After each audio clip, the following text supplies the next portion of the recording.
Yang terjadi setidaknya ada 3 hal yang membuat kita harus bicara tentang kehilapan kredit card ini. Yang pertama adalah di tengah anak-anak muda hari ini muncul yang namanya sifat konsumerisme. Apa itu konsumerisme? Ya, mereka lebih senang berkonsumsi di luar kebutuhannya.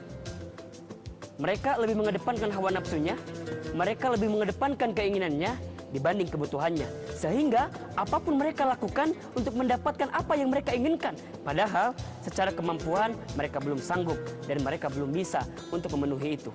Yang kedua, ya, dari kehilapan kredit card ini, banyak di antara kita menggunakan sifat konsumsi yang kita miliki untuk membeli segalanya dengan hutang. Hutang dengan apa? Dengan kredit card. Caranya seperti apa? Akhirnya dia minjem kredit card, ketika disuruh bayar dia nggak bisa. Hutangnya akhirnya terus menjerat dirinya, sehingga dirinya memiliki kehilapan dari berhutang yang dia lakukan. Menjadi hutang, ya, hutang dari riba. Dan yang ketiga adalah, ya, dari sifat konsumerisme itu, kemudian hutang dengan riba itu, dan yang ketiga adalah banyak di antara anak-anak muda kali ini, ya, lebih senang mengedepankan sifat dan sikap hedonismenya. Mereka lebih senang ingin terlihat wah, ingin terlihat punya segalanya, ingin terlihat di depan temannya oke-oke saja. Padahal ketika dia pulang ke rumahnya, ketika dia masuk kamarnya, dia nyesel. Padahalnya dia nggak punya sebenarnya, tapi mereka maksain itu semua. Jadi ada sifat hedonisme dari kehilapan kredit card itu. Lantas bagaimana sebenarnya dalam Islam memandang kartu kredit ini?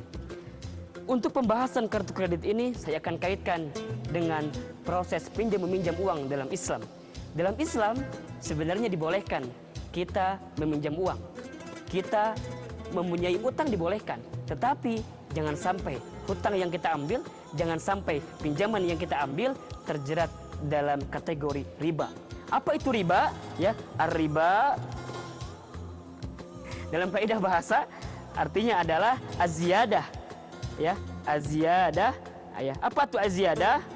Az-ziyadah itu adalah tambahan, ya. Tambahan. Artinya dia minjem A tapi lebih bayarnya A dan B.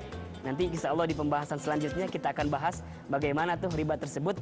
Tapi setidaknya Allah melarang kepada kita untuk mengambil riba. Bahkan baginda Rasulullah Shallallahu Alaihi Wasallam dalam sebuah hadisnya, la'anna Rasulullah akilar riba wa mu'kilahu wa katibahu wa syahidaihi. Rasul melaknat orang yang mengambil harta riba, orang yang diberi makan dari riba, orang yang menuliskan tentang riba, dan orang yang menjadi saksi dari riba. Maka di antara kita, jikalaupun ada di antara kita ingin, ya, nanti mengambil utang atau punya utang, tolong hindarkan dari apa yang namanya riba itu. Karena yang namanya riba pasti maknanya, ya, mereka akan mendapatkan jeratan dari hutang yang dimiliki. Padahal hutang dalam Islam merupakan kewajiban yang harus dipenuhi, merupakan kewajiban yang harus dibayar. Sehingga barang siapa di antara kita yang memiliki hutang tetapi kemudian mereka tidak membayarnya, maka sungguh Allah memberikan konsekuensi yang tegas kepada orang yang tidak mau membayar hutang. Insya Allah di segmen yang kedua kita akan bahas bagaimana kehilapan kredit card ini dengan hutang yang kita miliki, sehingga kita memiliki